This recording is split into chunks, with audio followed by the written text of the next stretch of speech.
오늘은 우리나라의 하천 지형에 대해서 배우겠습니다. 두 사진은 하나는 하천 중상류, 하나는 하천 중하류입니다. 둘 중에 어떤 게 중상류고 어떤 게 중하류일까요? 그렇죠. 이쪽이 상류, 이쪽이 하류의 모습이죠. 이 상류 같은 경우에는 산지 쪽에 있다 보니까 경사가 급하고 하류로 올수록 경사가 완만한 하천이 있습니다. 그래서 이 상류 쪽은 주변이 이렇게 산지가 있고 이렇게 돌아서 아래를 파면서 이런 하천이 있는데 이 아래쪽을 침식하는 것을 하방 침식이라고 해요. 그러면서 아래 땅을 계속 파면서 이렇게 굽이굽이 흐르는 하천을 가믹공류라고 하고, 여기 지금 하류 쪽에 중하류 쪽에서 옆에를 계속 파면서 측방 침식을 하면서 흐르는 이 평야를 흐르는 하천을 자유롭게 휘어서 흐른다 해서 자유공류 하천이라고 합니다. 그래서 이런 식으로 많이 나오거든요. 어떤 게 가믹공류냐, 어떤 게 자유공류냐. 알 수 있는 방법은 이 등고선의 간격이 조밀한 것은, 따닥따닥 붙어 있는 것은 경사가 급하다는 걸 뜻해요. 그래서 강 주변에 이렇게 산지가 많다, 경사가 급한 산지가 많다, 이꼬르 중상류에 나타나는 가믹공류 하천. 이 가믹이라는 것은 계속 땅을 파면서 하방 침식하면서 공류, 이렇게 곡선으로 흐르는 하천이고, 여기 자유공류는 이 평지를 이렇게 자유롭게 흐르는 하천이다. 측방 침식을 하면서. 그래서 그럼 가믹공류 하천이라는 것은 어떻게 형성되는 건지 한번 볼게요. 원래 이렇게 자유공류였어요. 그러다가 신생대 상기에 경동성 요곡 운동이 일어났다고 했죠. 그래서 땅이 융기를 합니다. 주변에 있는 땅들이 솟구쳐요. 그러면 어떻게 될까요? 원래 흐르던 하천을 주변이 이렇게 융기해 버리니까 하천의 바닥을 파면서 침식을 진행하게 되겠죠. 땅이 위로 올라가 버리니까. 그래서 하방 침식을 하면서 이렇게 됐고요. 그리고 특히 이 공경면은 침식을 더 받아서 경사가 또 가파르게 되겠죠. 반면에 이 하한 당구라고 하천 주변에 계단상의 모양인 이런 하한 당구 같은 경우에는 이렇게 공경면이 아닌 이쪽에 발달을 하게 됩니다. 조금 더 디테일하게 보자면 하한 당구라는 것은 이렇게 집안이 융기예요. 원래 이렇게 자유롭게 흐르던 하천이 집안이 융기하면서 땅을 계속 파면서 하방 침식하면서 생기죠. 그래서 그 주변에 요런 계속 땅이 솟구치면서 하천이 계속 땅을 파요. 그러다 보니까 이 주변이 이렇게 계단상의 모양이 형성되는데, 이 계단상의 모양이 평평한 이곳을 하한 당구라고 합니다. 하천 주변의 계단상의 모양. 그래서 요런 하천, 이 가믹공류에서 좀 평평하게 위에 있는 곳, 이런 곳들을 하한 당구라고 합니다. 그래서 이런 지형도에서도 알 수가 있는 게, 가믹 산지 사이를 공유하는 가믹공류 하천에서도 이렇게 주변은 이렇게 산지가 있는데 이쪽은 등고선이 조밀하지 않죠. 이런 곳들이 바로 하한 당구입니다. 그래서 이런 식으로 실제는 생겼고요. 하한 당구는 이 과거에는 하천 바닥이었는데 이렇게 땅이 주변에 땅이 융기하면서 예전에 하천 바닥이었던 곳이 이렇게 드러나서 계단상으로 생기다 보니까 하천 바닥에 있었던 이 둥근 자갈 같은 게 여기에서 하한 당구에서 발견되기도 합니다. 과거에는 하천 바닥이었던 곳들이 이렇게 집안 융기하면서 하한 당구가 되고, 다음 이제 하천 중하류 쪽에서 이제 나올 건데 범람원이라는 것이 또 이제 융기해가지고 이렇게 하한 당구가 되기도 합니다. 그러면 우리가 하천 상류부터 하류에 이르기까지 중요한 지형 3가지가 있는데요. 먼저 하천 중상류에서 발달하는 선상지에 대해서 알아보도록 하겠습니다. 선상지는 이 그림으로 설명을 할게요. 이 경사가 급한 산에서 이렇게 하천이 흘러나오고 있어요. 그러다가 갑자기 뭐를 만나냐? 평평한 평야를 만나게 돼요. 그럼 어떻게 될까요? 우리가 짐을 잔뜩 싣고 산에서 달리기를 한다고 해봅시다. 이렇게 급하게 달려오고 있는데 갑자기 평지가 나타나요. 그럼 어떻게 되죠? 우리가 급브레이크를 밟게 되죠. 갑자기 평지가 나타나니까. 그럼 어떻게 될까? 급하게 뛰어오다가 급브레이크 밟으면 우리가 싣고 있던 물건들을 쏟아내게 되는 거죠. 그것처럼 선상지는 여기 갑자기 경사 급변하는 지점을 만나니까 이 하천이 자기가 가지고 있던 태종 물질을 이렇게 쌓기 시작합니다. 그렇게 해가지고 이렇게 부채꼴 모양으로 생긴 이 지형을 선상지라고 하는데요. 이 선상지 형성 조건은 방금 설명했듯이 경사가 급했다가 갑자기 완만해지는 경사 급변점이 있는 지역에서 잘 발달하는 거예요. 근데 우리나라는 교생 선생님이랑 수업 배울 때 어떤 암석이 제일 많냐? 변성암이 제일 많다고 했어요. 변성암은 10원생대 만들어졌다. 즉 이꼬르 뭐야? 우리나라는 오래전에 만들어진 지형들이 많아요. 즉 산도 오래전에 만들어졌어. 그러면 산이 높을까요? 낮을까요? 네, 산이 높은 산이 아니고 낮은 산들이 많아요. 그래서 경사 급변점이 많지 않습니다. 그래서 우리나라는 선상지가 발달하기가 쉽지는 않다. 왜냐면 오랜 침식으로 경사가 급변하는 지역이 많지 않기 때문에. 그래서 이런 식으로 부채꼴 모양으로 생겼다. 느낌 보이죠? 이렇게 갑자기 산이 있다가 이렇게 부채꼴 모양으로 뭔가 생기면은 선상지라고 보면 되겠습니다. 선상지도 크기의 위치에 따라서 이게 다 선상지, 부채꼴 모양으로 쌓아놓은 건데 선상지의 정상, 선상지의 중앙, 선상지의 말단 해가지고 선정, 선앙, 선단이라고 해요. 이 선정 같은 경우에는 골짜기에 있는 계곡물을 이용해가지고 선정 쪽에서는 취락이 입지할 수가 있겠죠. 물이 있으니까. 그리고 뭐 이쪽은 산 위쪽이다 보니까 암석, 흙들이 어떤 게 많냐, 자갈이나 뭐 모래 이런 게 많아요. 그러면 자갈이랑 모래, 점토가 있어. 점토가 있어요. 어떤 게 자갈들 모아놓은 거, 점토 모아놓은 거, 그 다음에 그 모래 모아놓은 거, 점토 모아놓은 거를 화분이 있다고 해봅시다. 어떤 게 물이 제일 잘 빠져요? 이 자갈들이 있는 화분이 제일 물이 잘 빠지고 그 다음 모래, 그 다음 점토겠죠. 그래서 여기는 물이 잘 빠지는다 보니까는 이 자갈이랑 모래 같은 게 많다 보니까 물이 잘 빠져요. 그런 곳에서는 밭농사가 주로 이루어지기도 합니다. 밭농사, 과수원이 많이 이루어져요. 근데 문제는 뭐냐? 선앙에서는 어떤 일이 일어나냐? 갑자기 이렇게 흐르던 하천이 갑자기 지하로 내려가 버려요. 얘를 복류천이라고 하는데, 복류천. 물이 지하로 내려가 버려. 그러면 어떤 일이 생길까요? 물이 없잖아, 식수가. 그래서 사람들이 여기 선앙 지역에선 살기가 어렵고, 그러다 갑자기 이렇게 복류했던 하천이 선단의 지점에 오면은 갑자기 솟아올라. 이 하천물이 용처럼 솟아오르는 지역, 구간을 용천대라고 해요. 용천 구간이 생기면서 선단에 다시 물이 생겨. 그러면 여기에서는 다시 취락이 입지할 수가 있겠죠. 또 하나, 여기는 선정, 선앙, 선단 중에서는 가장 입자가 여기가 작은 애들이 이렇게 계속 굴러오면서 이 돌들이 자갈이었던 것이 모래였던 것이 점토 이렇게 바뀔 거 아니야. 그래서 점토들이 이제 선단쯤에 가면 있어요. 그러면 물이 잘 안 빠지겠죠. 이 점토들이 있는 것은 모래나 자갈에 비해서. 그래서 물이 잘 안 빠지는 곳에서는 주로 논농사가 이루어져요. 벼농사 들어봤죠? 벼는 물을 가둬가지고 벼농사를 짓거든요. 그래서 이런 점토질의 토양 같은 경우에는 물이 잘 안 빠지니까 여기에서는 물을 가둬가지고 논농사를 짓기가 편합니다. 책에 안 나온 내용이라 한 번 더 중요한 부분인데 교과서에는 없어서 설명했습니다. 마지막으로 하천 중상류에 발달한 지형 중에 침식 분지에 대해서 알아보겠습니다. 침식 분지. 침식은 깎는다는 건데 분지는 뭐냐? 주변이 산으로 이렇게 둘러싸여 있고 가운데가 이렇게 평평한 지역을 침식 분지라고 해요. 근데 뭔가 깎아서 만들어졌다 해서 침식 분지라고 하고, 침식 분지는 이 주변에 있는 산을 구성하고 있는 암석과 침식 분지 안에 이 평평함을 담당하는 이 암석은 달라요. 암석이. 그러면 어떤 일이 있었는지 볼게요. 시원생대에 변성암이라고 있었죠. 대표적인 변성암의 대표적인 것 중에 편마암이 있습니다. 이 편마암이 있었어, 시원생대. 그러다가 중생대에 마그마 관입되었죠. 마그마가 관입을 했어요. 그리고 얘가 그대로 굳었어. 그게 뭐라고 했죠? 화강암. 그러면서 이제 얘가 이렇게 화강암이 관입했죠. 그러다가 시간이 지나요. 그러면 시간이 지나면 이렇게 화강암이 깎이게 됩니다.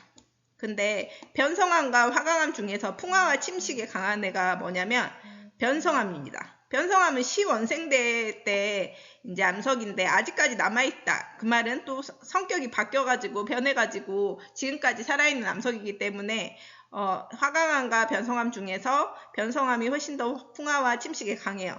그래서 화강암은 이렇게 계속 좀 깎이는데 주변은 변성암은 그대로 깎이지 않고 살아남아서 주변을 산지를 이루는 거예요. 그래서 이쪽은 이 주변 산지는 변성암, 여기는 화강암으로 이루어진 지형. 그래서 여기서 보면은 대표적으로 춘천도 분지 지형인데 주변은 변성암, 색깔 보세요. 변성암인데 여기 분지 지형 안쪽은 이 화강암으로 이루어진 것을 볼 수가 있습니다. 그래서 그럼 이게 지형도도 마찬가지인데요. 지형도도 주변이 이렇게 산으로 이루어졌어. 근데 가운데는 또 어때요? 둥고선 간격이 조밀하지가 않죠. 그래서 주변은 이렇게 산지로 이루어졌고 가운데는 이렇게 평평한 이런 것을 분지라고 합니다. 그래서 가미공류 하천은 산지 사이를 휘어서 감아서 흐른다. 그래서 하방 침식이 이루어진다고 했고 하안당구는 이렇게 자유공류하고 있다가 갑자기 신생대 제상기 경동수 요곡 운동으로 주변이 속 올라가면서 그래서 하방 침식이 일어났고 과거 하천의 하상 바닥이었던 곳이나 범람원이었던 지역이 계단 모양으로 올라오게 되면서 그리고 과거 하천의 흔적인 둥근 자갈이 발견된 지역이고 근데 이 가미공류하천 주변에서 있는 계단 모양의 지형이다 보니까 계단 모양으로 높게 솟구쳐 있죠. 그렇다 보니까 침수 위험이 낮죠. 그래서 지면이 평탄하고 침수 위험이 낮으니까 사람들이 살기 좋고요. 다음 침식 분지는 하천이 합류하거나 화강암을 가늠한 지역에서 암석의 차별 침식이라는 말이 뭐야? 화강암은 잘 깎이는데 변성암은 대표적으로 편마암은 잘 깎이지 않아가지고 주변 산지를 이루고 많이 깎이는 화강암은 아래 이 바닥을 이루는 그래서 차별적으로 침식을 받는 거죠. 변성암은 덜 깎이고 화강암은 더 깎여서 이런 분지 지형을 이룬다. 그리고 침식 분지 같은 경우에는 밤이 되면 이렇게 차가운 공기가 내려와요. 그러다 보니까 이쪽에 안개가 생기기도 합니다. 다음 선상지는 경사급변점에서 하천 유속이 어떻게 돼? 갑자기 평지를 만나면 감소하죠. 그래서 하천의 속도가 감소하면 어떻게 될까요? 쌓게 되는 겁니다. 퇴적되어서 부채 모양. 근데 우리나라는 경사급변 지형이 적다. 그래서 미약하다. 침식 분지는 설명을 했었죠. 쉽게 말해서 분지 바닥은 화강암, 주변은 변성암 산지로 이루어져 있고 이게 바로 차별적으로 암석이 차별적인 풍화 침식 자극 바다에 형성된 거라고 했죠. 그래서 살아남은 변성암은 산지로 그 다음에 많이 깎인 화강암은 이런 바닥으로 남아있다. 선상지 설명했고요. 복류천, 용천들 다 설명했습니다. 이제 그 다음 이제 하천 중하류에 발달한 지형을 볼게요. 하천 중하류는 범람원과 삼각주가 대표적입니다. 범람원부터 볼게요. 범람원은 이 평지를 자유롭게 공유합니다. 옆을 막 깎으면서 왜 이렇게 깎다 보면 이쪽이 또 더 깎이게 되겠죠. 그래서 더 옆으로 막 깎아요. 측방 침식이 활발하게 되면서 공류가 더 커져요. 그럼 어떤 일이 일어나냐? 계속 이렇게 공류가 커지다 보면은 어느 순간 얘가 막 붙어버려. 그래서 하천의 중앙에 이렇게 섬처럼 생기기도 됩니다. 얘를 하천 중앙에 생긴 섬이라 해서 하중도가 생기기도 하고요. 그리고 여기 보면 이렇게 생기다가 얘가 아예 띄어져 나와버려. 그러면 얘 띄어져 나온 이 모양이 하천의 모양이 뭐처럼 생겼어? 소뿔처럼 생기지 않았어 얘? 그래서 소뿔처럼 생긴 호수다 해서 우각포. 근데 얘는 호수잖아. 고여있잖아요. 그럼 시간이 지나면 어떻게 되냐? 말라버려. 그래서 이 말라버렸다. 우각포가 말라버리면 구하도가 됩니다. 구하도는 하천이 흘렀던 길인데 언제? 옛날에 하천이 흘렀던 길이다 해서 구하도라고 합니다. 그래서 요 그림을 보면 이해가 될 거고요. 그래서 이런 식으로 나옵니다. 얘는 하중도. 공유도가 커지면서 이렇게 하중도가 생기고 이렇게 소프 모양. 그리고 과거에 하천이 흘렀던 구하도. 이렇게 해도 구하도고 우각호가 말라버리면 구하도가 되기도 합니다.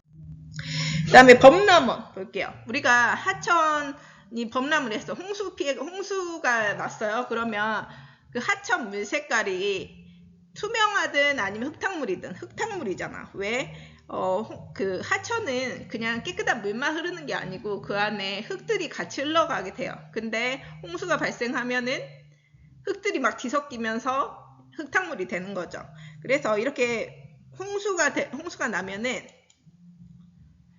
이 주변에 이 원래 흐르던 이 하천에서 주변으로 막 물이 넘쳐. 그러면서 주변, 만약에 이게 하천이면 주변에 이 뚝을 쌓으면서 뚝을 제방이라고 하거든. 자연적으로 이 위쪽에다가 흙들을 막 쌓아. 범람을 하다 보니까. 그리고 이제 범람을 하면 이 처음에는 이 뭐 모래 이런 것들이 쌓이다가 이제 무거우니까 빨리 쌓죠. 그러다가 이제 또 더 많이 범람해서 이렇게 흐르게 되면 하천이 흐르면 이 뒤쪽은 가벼운 점토까지도 이쪽까지는 싣고 갈 수가 있겠죠. 그래서 자연제방은 모래 같은 걸로 구성되어 있고 배우습지, 배우에 있는 습지는 점토로 이루어졌습니다. 가벼우니까 더 멀리까지 점토는 운반이 가능한 거죠. 무거운 모래는 바로 범람하면 바로 주변에 쌓게 되는 거고. 그래서 이 자연제방에는 모래가 많다고 했죠. 그러면 모래랑 그 점토 중에 어떤 게 물이 잘 빠진다고 했죠? 모래가 잘 빠지죠, 물이. 그래서 물이 잘 빠지는 곳에서는 밭농사를 짓는다고 했죠. 그리고 그 주변 배우 습지 같은 경우에는 점토로 이루어졌으니까 물이 잘 안 빠져. 그래서 이런 논농사가 이루어진다. 마지막 삼각주. 삼각주는 여기 이제 하천 하구라는 것은 하천의 입구인데 바다랑 하천이 만나는 곳을 하구라고 해요. 그럼 하구 쪽 오면은 경사가 완만하잖아. 그래서 유속이 감소합니다. 그럼 하천의 유속이 감소하면 막 깎아버릴까 쌓게 될까? 아까도 말했듯이 유속이 감소하고 물의 양이 뭐 줄어들고 등등의 일이 있으면 하천의 힘이 약해지면 퇴적을 한다고 했어요. 그러면 이 하구에서는 이런 식으로 자기가 갖고 있던 거를 쌓게 됩니다. 하천이 자기가 가지고 흐르고 있던 퇴적물들을 쌓게 돼. 근데 이게 약간 삼각형 모양이다 해서 삼각주라고 해요. 근데 만약에 미물 썰물이 차이가 커. 그럼 어떻게 될까? 기껏 쌓아놨던 거를 바닷물이 휩쓸어 갈 수가 있잖아. 그래서 이런 삼각주는 조차가 작은 곳에서 주로 발달하기 때문에 조차가 큰 미물 썰물의 차이가 큰 황남에는 보통 만들어지기가 어렵겠죠. 그러면 어떤 곳에서 많이 있냐? 낙동강 하구에 삼각주가 발달되어 있습니다. 우리나라에서는. 네, 그리고 아까 자연제방 범람원처럼 이 하천 주변에는 이렇게 흘러나오는 이 하천 주변에는 자연제방 배우습지가 역시 삼각주에도 있고요. 자연제방은 먼저 쌓아놓은 뚝이기 때문에 좀 높잖아. 그래서 이쪽에는 취락이 발달하기도 하죠. 정리해 볼게요. 자유공유는 측방, 범람원은 자연제방과 배우습지, 삼각주는 우리나라는 조차 큰 황해남해로 유입되는 하천하구에서는 당연히 발달이 미약하다. 조차 끄면 밀물일 때, 썰물일 때 다 휩쓸어 간다고. 낙동강은 조차도 작고 줄 힘이 약하고 그 낙동강에서 많은 양의 토사를 운반해와서 쌓을 수가 있어요. 그 다음에 여기는 자연제방 역시 배우습지가 삼각주에도 있고요. 이 그림으로 범람원 한번 볼게요. 이 하천 주변 이렇게 홍수 때 퇴적물이 하면서 여기에 먼저 쌓는다고. 그게 바로 자연제방 뚝처럼 쌓아놨어요. 그 아래 이제 쌓아놓는 것들을 배우습지. 그러면 자연제방이 먼저 쌓은 거니까 높아요. 해발고도 높아. 배우습지는 낮아. 그럼 홍수 시에 침수 위험성이 큰 거. 비 왔을 때 먼저 잠기는 건 당연히 배우습지니까 홍수는 배우습지가 더 위험이 크죠. 침수 위험성이. 그래서 칠학은 보통 자연제방 배우습지 중에 자연제방이 있고, 물질은 범람했을 때 무거운 거부터 먼저 내려놓는다고. 그래서 얘가 모래, 그 아래 그 더 범람해서 더 멀리까지 갔을 때는 점토. 근데 모래는 물이 잘 빠진다고 했죠. 배수, 물을 뺀다. 물을 빼는 게 양호하다. 물을 빼는 게 불량하다. 그래서 물이 잘 빠지면 밭농사 가수원이라고 했고 물이 잘 안 빠지면 논농사라고 했습니다.